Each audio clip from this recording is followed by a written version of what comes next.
Bring Me the Horizon, I'm sure has had a bittersweet year, sort of going from dressing as the Spice Girls at the Brit Awards to Yeah, not being able to go anywhere at all. I forgot about that. That's funny. That seems like an absolute lifetime ago. I completely forgot that we did that.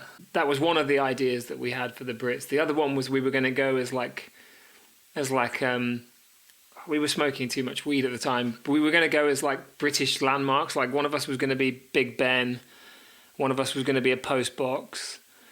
I don't know why. We just thought it'd be funny. Parasite Eve, the song of the year, I think it's obvious. It's such a strange position that Parasite Eve ended up landing in. I know it was not originally written with the context of what 2020 would become. Ollie was aware of this kind of growing pandemic type threat, and then his mind kind of went back to these lyrics he'd written last year, and then from that point on, I guess we kind of had it in mind that it was a bit of a COVID anthem, I guess. So it was just a question of trying to make sure that it wasn't offensive. You never know with these things when they're really topical. I feel like it can be quite easy to fuck it up and be really insensitive. Yeah, I suppose you don't want to make it seem like you're capitalizing on a tragedy, obviously, you know. No, and you don't want to make it seem like you're taking the piss or joking, but then also you don't want to make it completely devoid of humor, because there are a lot of elements about how you deal with this kind of thing that are like quite, not funny, but it's not all just deadly serious. A lot of, like the whole thing of putting a sneeze into the song and talking about the kind of conspiracy theories and all that kind of stuff, I guess is playing a bit playful, not necessarily just super serious, like, oh shit, we're all going to die kind of vibe. So it's just trying to get the tone right, really. I absolutely love that you guys had Mick Gordon come and contribute to this. I'm a giant fan of his. His work on the Doom games is magnificent. How did you guys get him into the fold, and what did you guys want from him? Ollie just contacted him because he was a real fan of his work in the Doom games. We really wanted this song in particular to be like hyper produced sounding, and be a bit of a kind of like more of a journey, like musical audio journey than a straight up like kind of banger song. We initially had this kind of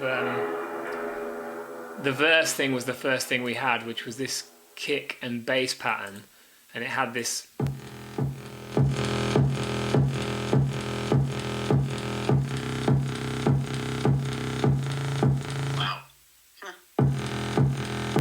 That had a bit of a Kanye-ish vibe to me. For some reason, it just reminded me of some of his tunes. So that was kind of our starting point for this tune. Mick Gordon's kind of production is very, very detailed, and it's got a real creepy kind of, lots of itchy sounds and real headphone kind of detail. And it just felt like it would be really cool to see what he did with it. I'll play you what he did over that verse. So I sent him that, basically was like pretty much just a kick drum and a kind of like 8080 type bass. And then he sent back, I've got about, I'll show you, there's like 25 tracks of all this blue stuff is mix stuff that he sent back. So there's a load of detail. So I'll play you the verse. Here you go.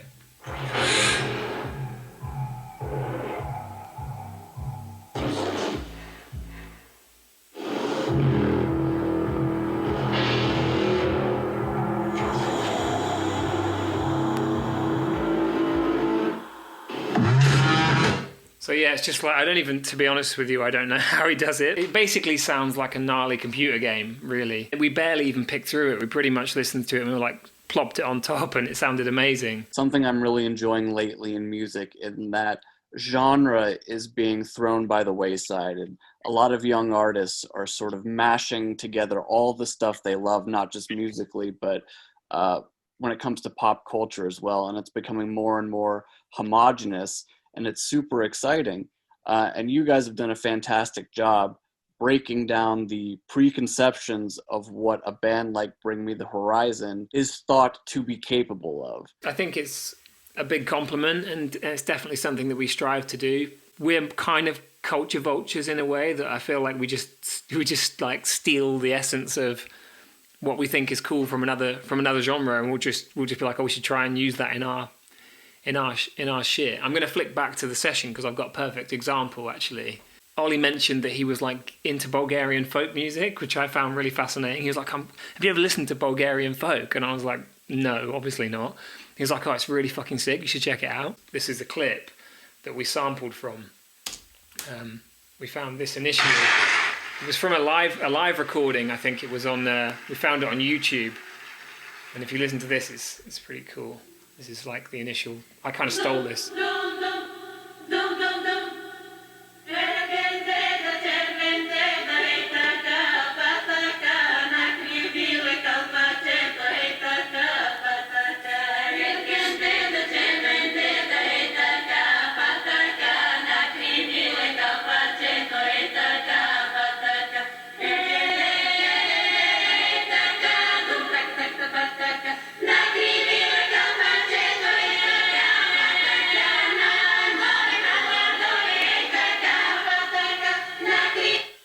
I mean, that's just fucking cool, isn't it? We found that and I was just like, we should fucking start the song with this. So, I mean, we pretty much pitched it down one semitone, and that's the start of the song. I mean, it's barely even changed. It's literally just...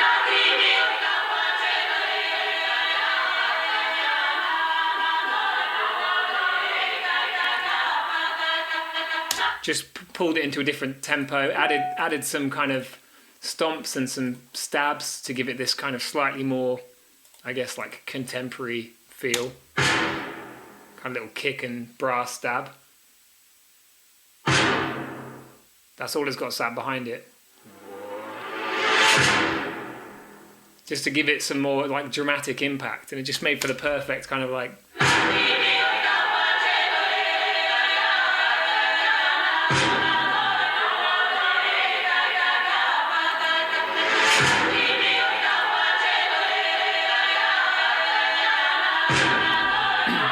And then that leads straight into the Kanye-ish. So those are, I mean, the two things I've talked about there is the beginning of the song, basically. So one I would say is like a real hip-hoppy feeling, I don't know what you call it, but 808 really kind of modern feeling thing. And then one is Bulgarian folk music. And to me, they sound like perfectly in synergy. And we didn't even actually know what they were saying, which is a little bit offensive. But I found out after someone tagged us afterwards, and it was like, it's like about some boy with a hat, and when he went into town and no one would touch him or something. Everyone ran away from him. So I don't know what that means, but I kind of thought, well, it's cool. It's a bit of a COVID type thing. I don't know. One of the best parts of the song is it challenges us to look at our own history. It challenges us to learn from the past and bring the lessons that we should have learned from the past into the future. When we forget the infection, will we remember the lesson? Do you think that we will remember the lesson? It's funny that you mentioned that lyric, because originally it was, if we survive the infection. If we survive the infection, or if you survive the infection. I mean, the obvious lesson for me as someone who doesn't eat meat is that keeping animals in cages really close to each other in torrid conditions is not a good idea. I know that's like probably not what people want to hear. And I would never want to be like the preachy sort of vegan. I don't ever talk about being vegan, because I basically, like, vegans do my head in. The more we fuck around with nature and manipulate it to the extremes, you know, so that we've got huge numbers of animals in really, really close proximity. Obviously, cruelness aside, it's meddling with the balance of nature a little bit. So yeah, that is one lesson that for me, I would say we should probably stop having wet markets with, you know, that's if it came from a wet market, as they say. Who the hell knows? But I mean, in general, anyway, I think you know, the kind of mass farming and stuff is really cruel and a bit shit.